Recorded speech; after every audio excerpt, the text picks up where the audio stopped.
காஞ்சிபுரத்தில் தாயை அவரது பெரிய மகனே ஆடு வெட்டும் கத்தியால் வெட்டி கொன்ற சம்பவம் பெரும் அதிர்ச்சியையும் பரபரப்பையும் ஏற்படுத்தியுள்ளது. அண்ணன் தம்பியின் சொத்து பிரச்சனையில் தாய் கொலையானது எப்படி? காஞ்சிபுரம் மாவட்டம் காரை ஊராட்சிக்குட்பட்ட முருகர் கோவில் தெருவில் வசித்து வந்தவர் தனலட்சுமி. இவருக்கு செல்லப்பன், துரைசாமி என்று 2 மகன்கள் உள்ளனர். இதில் துரைசாமி வீட்டின் அருகிலேயே கறிக்கடை வைத்து நடத்தி வருகிறார். செல்லப்பன் மற்றும் துரைசாமி இருவரும் பல வருடங்களுக்கு முன்பாக குட்டை புறம்போக்கு பகுதியில் ஒன்றாக வீடு கட்டியுள்ளனர். பிறகு இருவருக்கும் இடையே சொத்து தகராறு ஏற்படவே இருவரும் தனித்தனியாக பிரிந்து வாழ்ந்து வந்துள்ளனர்.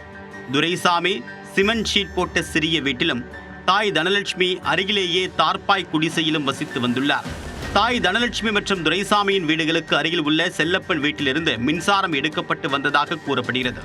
சில சமயங்களில் மின் இணைப்பை துண்டித்துவிட்டு தாய் மற்றும் தம்பியோடு செல்லப்பன் சண்டையிடுவதை வழக்கமாக கொண்டிருந்தார். அண்ணன் தம்பி இருவரும் ஆடு மற்றும் மாடுகளை வளர்த்து வருகின்றனர்.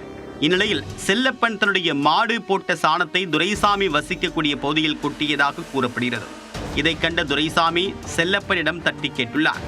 இதனால் ஆத்திரமடைந்த செல்லப்பன் கட்டை உள்ளிட்ட ஆயுதங்களால் துரைசாமியை தாக்கியுள்ளார். மகன் துரைசாமியை தாக்குவதை பார்த்த தாய் தனலட்சுமி இருவரையும் விலக்கிவிட முயன்றுள்ளார்.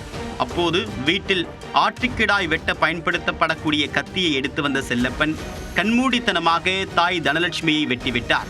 இதனால் பலத்த காயமடைந்த தனலட்சுமி இரத்த வெள்ளத்தில் துடிதுடித்து மயங்கி விழவே அக்கம் பக்கத்தினர் உடனடியாக அவரை மீட்டு காஞ்சிபுரம் அரசு தலைமை மருத்துவமனைக்கு கொண்டு சென்றனர். ஆனால் அங்கு சிகிச்சை பலனின்றி தனலட்சுமி பரிதாபமாக உயிரிழந்தார். தாக்குதலுக்கு பிறகு செல்லப்பன் தாயை வெட்டிய கத்தியை ஆடு வெட்டிய பிறகு கழுவி வைப்பது போன்று வீட்டில் பத்திரமாக கழுவி வைத்துள்ளார்.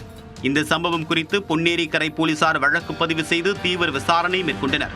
இதில் செல்லப்பன், அவருடைய மனைவி புனிதா, மகன் யோகேஷ் ஆகியோரும் கொலைக்கு உடந்தையாக இருந்தது தெரிய வரவே அவர்களையும் போலீசார் கைது செய்தனர்.